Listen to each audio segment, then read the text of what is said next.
દોષેષુ પ્રથમ કામો, દોષની અંદર આ બધા દોષો રહેલા છે. એમાં સૌથી પહેલાં તો કામ, ક્રોધ, લોભ, મોહ, મદ, મત્સર છે. એમાં સૌથી પહેલો કામ.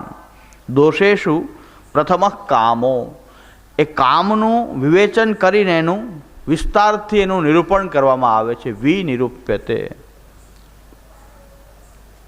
કામ જ્યાં પ્રકટ થયો, યસ્મિન ઉત્પદ્યતે તસ્ય નાશક સર્વથા મત, જ્યાં પણ ઉત્પન્ન થયો, જેની અંદર કામ ઉત્પન્ન થયો અને એની ઉપર જો કંટ્રોલ બુદ્ધિનો ગયો તો પછી નાશક સર્વથા મત, બુદ્ધિનો કંટ્રોલ એના ઉપરથી જાય તો આ કામ એનો નાશ કરનાર, જ્યાં ઉત્પન્ન થયો ત્યાં કામ એનો નાશક બની જાય છે.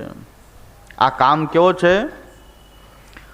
બ્રહ્માવેશ વિરોધી ચ સદબુદ્ધેર બાધકો મત, ભગવાનના આવેશનો વિરોધી છે. વિષયાક્રાંત દેહાનામ નાવેશ સર્વથા હરે,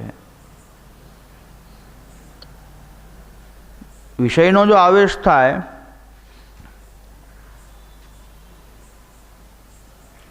તો ભગવાનનો આવેશ ક્યારેય થતો નથી, ભગવાનનો આવેશ રહેતો નથી. વિષય આવેશ અને ભગવાનનો આવેશ એકબીજાના વિરોધી છે. તો હવે ઘણા કહે છે ભગવદી માનીએ છીએ, બાળકને ભગવાન માનીએ છીએ, પણ ભગવદ આવેશ જ નથી. જો કામ એની અંદર પ્રકટ થયેલો છે તો ભગવદ આવેશ નથી. જો એની અંદર ભક્તિ છે તો ભગવાનની વાત કરે, ભગવદ વાર્તા કરે, ભગવાનના લીલાઓની કથા કરે, મહાપ્રભુજીના ગ્રંથની કથા કરે. પણ જો એની અંદર એ આવેશ નથી અને એની અંદર વિષય આવેશ જ આવી થયેલો છે તો ભગવદ આવેશ જ નથી. ઓલા કહે છે હૃદયમાં ભગવાન બિરાજે, એમાં સ્વામીજી બિરાજે, હૃદયમાં સ્વામીજી નથી, ભગવાન નથી. વિષય આવેશ છે તો કંઈ નથી. એટલે અને પાછું ભગવાનનું તો રમણ એવું બતાવેલું છે કે ભગવાન કેવી રીતે રમણ કરે છે. તો ભગવાન છે તો એ તો કંઈ આવું રમણ નથી ભગવાનનું. ભગવાન તો નમો નમસ્તે ઋષભાય સાતુતામ વિદુરકાષ્ટાય મુહુક યોગીનામ નિરસ્ત સામ્યાતિ શયન રાધસા બ્રહ્મણી રંસ્યતે નમઃ. ભગવાન તો કેવી રીતે રમણ કરી રહ્યો છે? નમો નમસ્તે ઋષભાય સાતુતામ વિદુરકાષ્ઠાય મુહુક યોગીનામ. જે મોટા મોટા યોગીઓ છે એનાથી તો બહુ દૂર છે ભગવાન. વિદુરકાષ્ઠાય મુહુક યોગીનામ, એ તો પોતાની અંદર રહેલી જે શક્તિ છે એને રાધસ નામની શક્તિ છે. પોતાના અક્ષરાત્મક ધામની અંદર એ પોતાની રાધસ નામની જે એક શક્તિ છે, પોતાની અંદર રહેલી શક્તિ, એ બહાર પ્રગટે છે ત્યારે એને રાધા કહેવાય છે. ભગવાન બસ એની સાથે નિરંતર રમણ કરે છે અને પોતાના આત્મરતિની અંદર એ રમણ કરે છે. ભગવાન પોતાની આત્મરતિમાં નિરંતર રમણ કરે છે. તો આત્મરતિની અંદર રમણ કર્યું છે ભગવાન, એમાં તો કોઈ દોષનો કોઈ સવાલ નથી. આપણે આપણી આત્મરતિમાં રમણ કરીએ છીએ ને, આપણને જે આપણે જાણીએ છીએ એમાં આપણે શું કરી રહ્યા છીએ? આપણી આત્મરતિનું જ પોષણ કરી રહ્યા છીએ. હું મારી જાતને ચાહું છું, એના માટે જ બધાએ ઉપચાર કરું છું, જે સારું લાગે છે કરું છું. પણ મને પોતાને ખુદને મારો પ્રેમ છે ને, હું મારી જાતને, આપણે કહે છે ને મારી જાતને ચાહું છું, એ આત્મરતિ બોલી રહી છે. તો તમે પણ આત્મરતિમાં રમણ કરી રહ્યા છો તો કોઈ દોષની કોઈ સવાલ નથી. જે કાંઈ કરો છો આમ તો એના માટે કરી રહ્યા છો કે તમને પોતાને આનંદ આવે છે એની અંદર. તો એ આત્માની અંદર એ આત્મરતિમાં રમણ કરે છે ભગવાન. એ રાધિકાજી સાથેનું રમણ એ સ્ત્રી અને પુરુષ જેવું રમણ નથી, પણ એ ભગવાનની અંદર રહેલી જે શક્તિ છે રાધસ, એ ભાગવતજી કહે છે નમો નમસ્તે ઋષભાય સાતુતામ એ વિદુર કાષ્ઠાય મુહુક યોગીનામ નિરસ્ત સામ્યાતિ શયેન રાધસા બ્રહ્મણી રંસ્યતે નમઃ. તો એ રાધસ નામની જે શક્તિ ભગવાનની છે એની સાથે ભગવાન રમણ કરી રહ્યા છે. તો એને કોઈની દરકાર નથી કે કોઈ ફલાણા સ્ત્રીજનમાં એ રાધા અને આમાં કૃષ્ણનો આવેશ શું કામ લાવે? ભગવાન તો એની અંદર જ રમણ કરી આનંદ કરી રહ્યો છે. તમારે કોઈ તમારા દેહનો વચ્ચેમાં ઉપયોગ કરવાની જરૂર નથી. એટલે ભગવાનને આનંદ આપવો પડે. તમે શું ભગવાનને આનંદ આપવો? એ તો પોતાનામાં આનંદમાં જ મગ્ન છે, પૂર્ણ આનંદ છે. એ ભગવાનને આનંદ થાય ને, એટલા માટે આપણે આ લીલા કરીએ છીએ. આ લીલા માનવી જોઈએ, ભાવના માનવી જોઈએ, ભાવના લીલા ભાવના. અરે ભાઈ, તમારા શરીરની ભગવાનને જરૂર નથી. એ તો એની આત્મરતિમાં રમણ કરી રહ્યો છે. તમારી શરીરમાં બિરાજીને શું કામ રમણ કરે? અને બીજું કોઈને મળ્યું ને તું મળ્યો? એ સવાલ છે. ભગવાનને કોઈ ભક્ત નથી મળ્યા કે એના હૃદયમાં બિરાજીને રમણ કરે. મહાપ્રભુજી કહે છે નમામિ હૃદયે શેષે લીલાક્ષિરાબ્ધિ સાયિનમ લક્ષ્મી સહસ્ર લીલા ભી સેવિમાનમ કલાનિધિમ. એ મહાપ્રભુજીના હૃદયમાં બિરાજીને રમણ કરતા શું વાંધો હતો કે તારા હૃદયમાં આવવું પડે, રમણ કરવા આવવું પડે, અને પાછી તારે બીજાને રમણ કરવું પડે. ભગવાન તારે રમણ કરવા હોય, તારે પછી બીજે રમણ કરવા જવું પડે. પાછું એમ કહે છે આપણું દેહ તો માધ્યમ છે, આનંદ તો ભગવાન લઈ રહ્યો છે. તમારા હૃદયમાં બિરાજતો અને મારા હૃદયમાં બિરાજતો, તો અંદર બિરાજેલો ભગવાન છે એને તારા અંદર આવવાની જરૂર શું? એમને આનંદ ના કરે? એના પોતે આનંદાત્મક સ્વરૂપો અનેક પ્રકટ કર્યા છે. એની અંદર આત્માનંદ સમુદ્રસ્થમ કૃષ્ણમેવ વિચિંતયેત. ભગવાન તો પોતાના આત્મીય સાગરની અંદર વિહાર કરી રહ્યો છે. આવા તુચ્છ કામોભોગની ભગવાનને આવશ્યકતા જ નથી. ભગવાન એવી શું આવશ્યકતા છે કે આવા કામોભોગ જેવી આવી પશુવત ભગવાન એ લીલા કરીને તું પાછો આવો પશુ અને એમાં પ્રકટ થાય. ભગવાનને તારામાં પ્રકટ થઈને પછી લીલા કરવાની જરૂર શું? એમને લીલા ન કરે? કોઈ કહેવાવાળું નથી, પણ કોઈ કહેવાવાળું જાગે ને બધાને ચોટલી પકડે બધાને. આવી બધી વાતો ભરમાવે અને આપણે સરેન્ડર થઈ જઈએ. એને બધું કહેવા જાય કે ભાઈ એવી ભગવાન જો છે સર્વ સામર્થ્યવાન છે, કરતું અકર્તું અન્યથા કરતું છે, એને ભગવાન કહેવાય છે. એ તારી અંદર પ્રવેશ થઈને પછી લીલા કરવાની જરૂર શું? એવી કઈ જગ્યાએ લખ્યું છે કે આની અંદર પ્રવેશ થાઉં, ફલાણા ભાઈમાં પ્રવેશ થાઉં અને લીલા કરું? એવી લીલા વિહારની જરૂર શું છે ભગવાનને? ભગવાન તો એના આનંદાત્મક રૂપમાં વિહાર કરી રહ્યો છે. એ રાધા નામની એની શક્તિ પોતાની અંદરથી જ પ્રકટ થયેલી રાધા નામની શક્તિ છે. એમાં એ નિરંતરની સાથે વિહાર કરે. રાધા એટલે કોઈ ભગવાનમાં રહેલી આત્મરતિ છે. ભગવાનની અંદર રહેલી આત્મરતિનું સ્વરૂપ છે એ રાધા છે. એની સાથે એ રમણ કરે છે. તો રમણ એટલે શું? એનો આનંદ છે, એનો આનંદને છે એ લઈ રહ્યો છે. આનંદનું ઉચ્છલન છે. અહીંયા કામો ભોગ એ તો કોઈ આનંદ નથી. તો અહીં કહે છે કે બ્રહ્માવેશ વિરોધી. કામ છે એ તો બ્રહ્મનો આવેશ, ભગવાનના આવેશનો વિરોધી છે. સદબુદ્ધેર બાધકો મત. એ સદબુદ્ધિ છે જે બુદ્ધિને હરી લે છે. આ તો સદબુદ્ધિની અંદર બાધક છે આ કામ. તમારી બુદ્ધિ હરી લે છે. ભલે રાવણ જે છે તો રાવણને એ બ્રહ્મજ્ઞાની હતો, રાવણ શાસ્ત્રનો હતો, પાછું એટલું સામર્થ્ય બતાવ્યું હતું કે બધાએ એ ગ્રહોને પણ કાંઈક એને બાંધી લીધા તે. શનિ જે છે એની દ્રષ્ટિ ખરાબ છે, એને ઊંધો નાખીને માથે પગ રાખીને બેસતો એમ કહેવાય છે. હવે એક્ઝેક્ટ રામાયણનું શું પ્રમાણ છે આપણે જાણતા નથી, પણ એમ કહે છે કે પવન દેવ છે એનું જે કહેવાય સોહની કરે, બુહારી કરે એના ઘરની. પવન એ ત્યાં એનું વાળવાનું કામ કરે. પવન દેવ વાયુ એ વાળવાનું કાર્ય કરે. રાવણ એટલા બધા દેવતાઓ પર એવો વિજય પ્રાપ્ત કરેલો.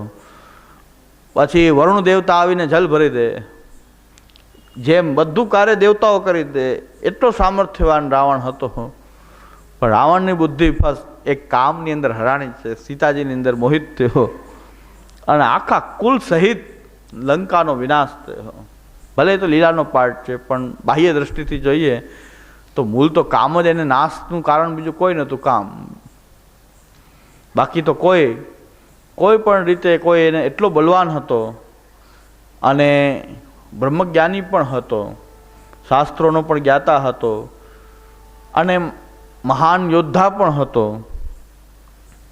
પણ છતાં એક કામને કારણે લંકા આખી સોનાની લંકા હતી. એટલું એનું ઐશ્વર્ય, એની સ્ત્રી એવી હતી કે આખી લંકા સોનાની હતી. આખા બધા જ લોકો સોનાના ઘરમાં રહેતા હતા.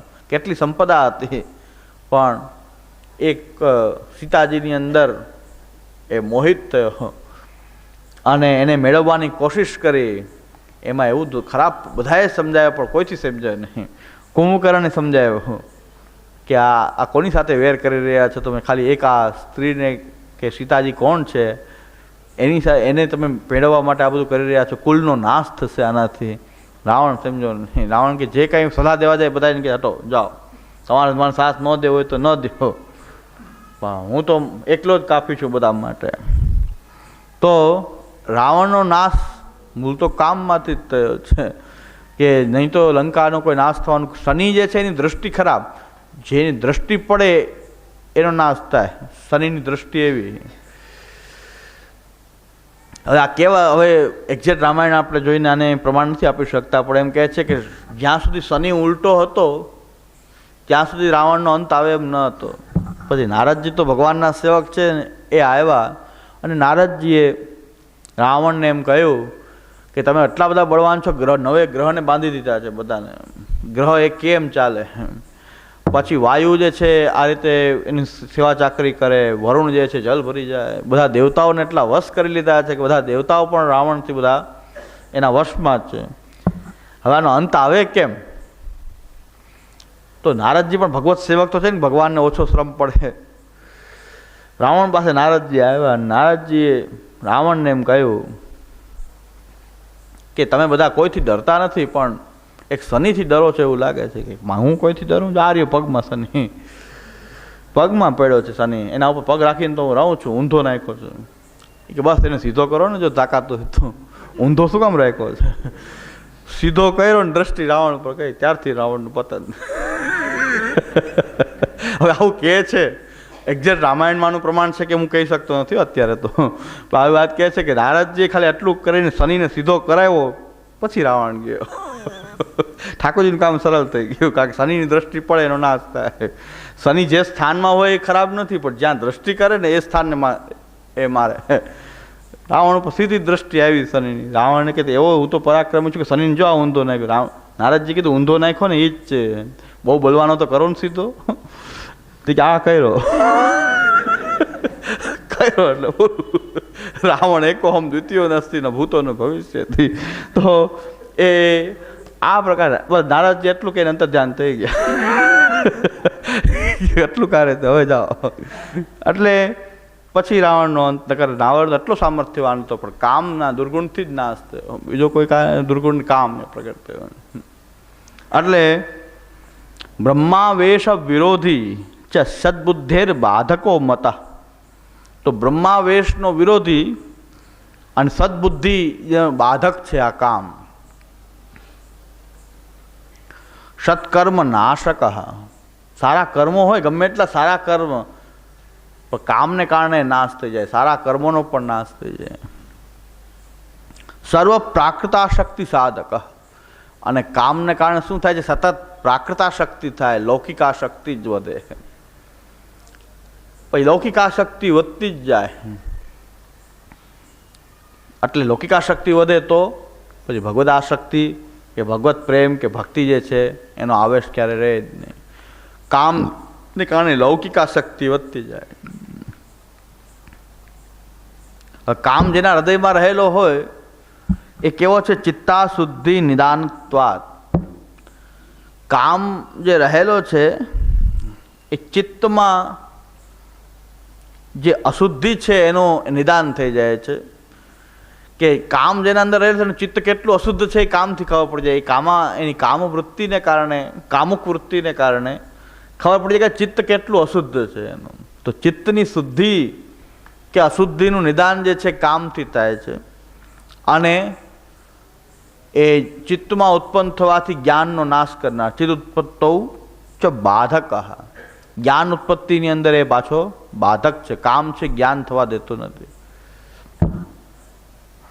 અને ભક્તિ માર્ગ મહાદ્વેષ્ટા. ભક્તિ માર્ગીઓ માટે તો મહાન દ્વેષી છે આ કામ. કે ભક્તિ માર્ગ તો જીવી જ ન શકાય. જો કામ હોય તો ભક્તિ થાય જ નહીં. ભક્તિ માર્ગને તમે જીવી શકો જ નહીં. અને વૈરાગ્ય અભાવ સાધના. વૈરાગ્યના અભાવનું સાધન છે કામ. કે વૈરાગ્યનો અભાવનું સાધન જ કામ છે. તો આ પ્રકાર જે છે કામ જે છે એ ભક્તિ માર્ગનો મહાદ્વેષ્ટા હોવાથી આપણે એની ચર્ચા કરી રહ્યા છીએ. કામની ચર્ચા અહીં કરવાનું કારણ શું છે? એનું કારણ આ છે કે ભક્તિ માર્ગનો મહાન દુશ્મન છે આ કામ. આપણે બધા ભક્તિ માર્ગીય ઘણા રીત ભૂલી ગયા કે આપણે ભક્તિ માર્ગીય છીએ. આપણે ભક્તિ કરવા માટે પુષ્ટિ માર્ગમાં છીએ. એટલા માટે આપણે આચાર્યચરણ આપણા ગુરુ છે, ભક્તિ માર્ગ જો માતન, એ જ બધું ભૂલાઈ ગયું છે. જાણે મોજ મજા કરવા માટે મોહનથાળ, લાડુ ને જલેબી ને એ ખાવા માટે. અને અત્યારના જે જીવો જે છે, આ સમયના જીવો જે છે એની બે જ પ્રવૃત્તિ હોય છે. મોટાભાગના કલિકાલના જીવો છે એ મંદ ભાગ્યવાળા, મંદ બુદ્ધિવાળા અને જીવો ઉપસ્થ પરાયણા. મહાપ્રભુજી કહે છે કે જીવા અને આ ઉપસ્થ ઇન્દ્રિયોના એ વિષયમાં જ એનું મન લાગ્યું રહે છે. ખાવું પીવું, બસ. પુષ્ટિ માર્ગમાં આપણે શું કર્યું છે? ભક્તિ માર્ગની કોઈ વાત જ નથી. ભક્તિની કોઈ વાત નથી કરતું. બસ ખાઓ પીઓ, મોજ મજા કરો, બસ આ જ પ્રવૃત્તિ થઈ ગઈ છે. ખૂબ સારી સારી વાનગીઓ બનાવીને ખાઓ, બસ એમાં જ આપણી ચિત્તવૃત્તિ છે. મનોરથ એટલે શું? ઠાકોરજી તો ત્યાં સાવ ગૌણ હોય. આ તો હવે થોડીક અત્યારે કેવી પરિસ્થિતિ હોય, બાકી ગામડાઓમાં ગવાણમાં ઠાકોરજી બિરાજે, મનોરથ થતા. ગવાણ ખાલી કરે ઠાકોરજી માટે. મનોરથ છે તો કે ઢોરને બીજે બાંધો ને હવે ઠાકોરજીને ત્યાં બાંધો. એ કે ઢોરને ફેરવો, ઢોરને બીજે બાંધે. એ સ્થાનમાં ઠાકોરજી બિરાજે. મનોરથ કર્યો ઠાકોરજી કે આ તો મોટી કઠણાઈ આવી. ઢોરના સ્થાનમાં મારે રહેવાનો વાર આવશે. એટલે આવી દશા થાય કે પછી ગમાણની અંદર ઠાકોરજી બિરાજતા. પહેલાં તો એવા મનોરથ હતા ને અમે લોકો તપેલી કરેલી છે ગમાણોમાં. એ ક્યાં ધુવાળો કરે ને બીજું સારું મકાન તો બગડી જાય ને. બાળકોને તપેલી કરો તો ત્યાં જ કે ઓલું ભીતર બાંધો. પેલા ચૂલા ને સગડી બધું થતું એટલે અંદર તો બધું બગડી જાય. તો અમે લોકો પણ ત્યાં તપેલી કરેલી છે. પહેલાં તો એવું હતું.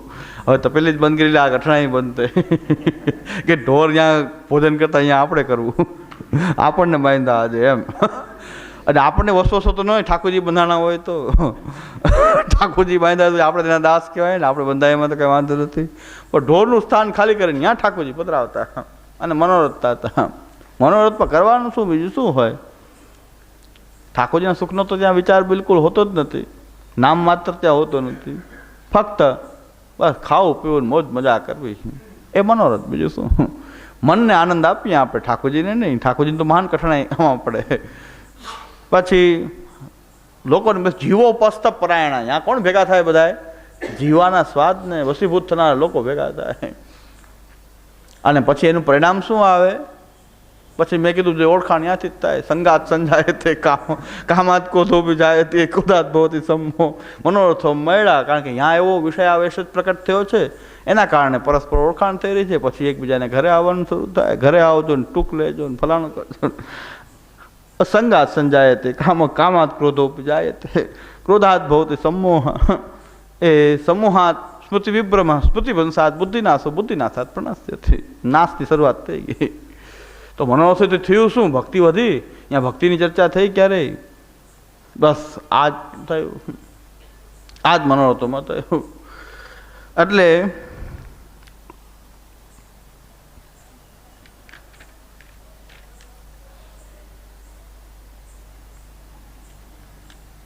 શ્રી ગુસાઈજીએ એટલે જ આજ્ઞા કરી હતી કે ભાઈ જાહેર ઠાકોરજીના મનોરથો બહુ ભેગા થઈને વિશેષ પ્રમાણમાં કરવાથી ભક્તિ નહીં વધે, લૌકિક બઢે ગો.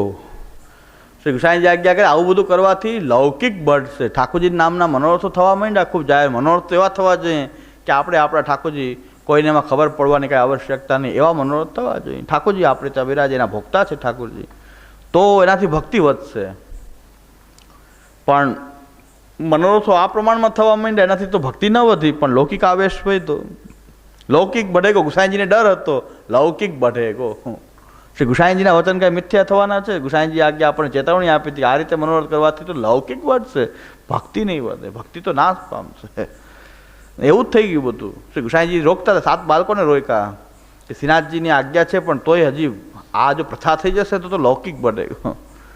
લૌકિક બઢવાનો તો મનોરથ તો લૌકિક જ બહેર્યું છે. બાકી બીજો કંઈ આપણા ઘરે સેવા કરતા હોત તો કોઈ દિવસ વિકૃતિનો કોઈ સવાલ ઉત્પન્ન થાત નહીં. અને પ્રભુ કૃપાથી વૈષ્ણવના ઘરે આ વખતે આ જ પ્રકારના અન્નકૂટનો 2 વખત અહીંયા મેં ભોગ ધર્યા તો સંતોષ થયો કે ભલે 2 જણા, 2ની આવા ઘણા પણ હોઈ શકે, પણ 2 જગ્યાએ તો હું પર્સનલી ગયો ત્યારે એમ છે કે વૈષ્ણવ આ રીતે સેવા કરતા થાય છે. કોઈ નહીં એના ઘરમાં, ખાલી હું એક બોલાવ્યો એટલે ગયો, એ બોલાવ્યો એટલે ભાઈ, બાકી મારે અહીંયા વચ્ચે પડવાની જરૂર નથી. એના ઠાકોરજીને કીધું કે પહેલાં મેં જાણી લીધું કે અન્નકૂટ કઈ પ્રકારનો કરવાના છો, કોઈ કેટલા ભેગા થવાના, કેટલા ઠાકોરજી ભેગા થવાના, કેટલા કીર્તનિયા ભેગા થવાના, એ બધું બોલો. એ પ્રકારનો અન્નકૂટ છે કે પછી તમે તમારા ઠાકોરજીને કોઈ લાડ અડાવવા માટે અન્નકૂટ સેવા કર્યા? અન્નકૂટ કર્યો તો સંતોષ થઈ ગયો કે આપણે જે કરીએ છીએ તો કાંઈક એવો નવો ટ્રેન્ડ, હું તો જૂનો છે પણ હવે આપણને નવું લાગે છે, પણ વૈષ્ણવ એ રીતે પોતાના ઘરમાં સેવા કરતા થાય. અન્નકૂટ, 56 ભોગ, જે કરવું એ પોતાના ઘરમાં કોઈને ખબર પડે નહીં એમ ઠાકોરજીના મનોરથ કરે તો મનોરથથી આપણો ક્યાં વિરોધ હતો? મનોરથથી આપણો જરાય વિરોધ નહોતો. અને આપણી વાત પણ મેં કીધું જે આપણે મેસેજ આપવો હતો એ ખરેખર 2 જણા 4 જણા સમજ્યા તો પણ આનંદની વાત છે આપણી માટે કે બહુ વધારે આપણે આશા જ નથી કે એટલા બધા લોકો કરે, પણ પોતાના ઘરમાં સેવા કરશે તો લૌકિક વધવાનો કોઈ સવાલ નથી. પણ જો પ્રદર્શન કરવા માંડશું ઠાકોરજીની સેવાનું, બહુ મોટા પ્રમાણમાં આ રીતે બધું ભેગું થઈને કરવાની પ્રવૃત્તિ આવશે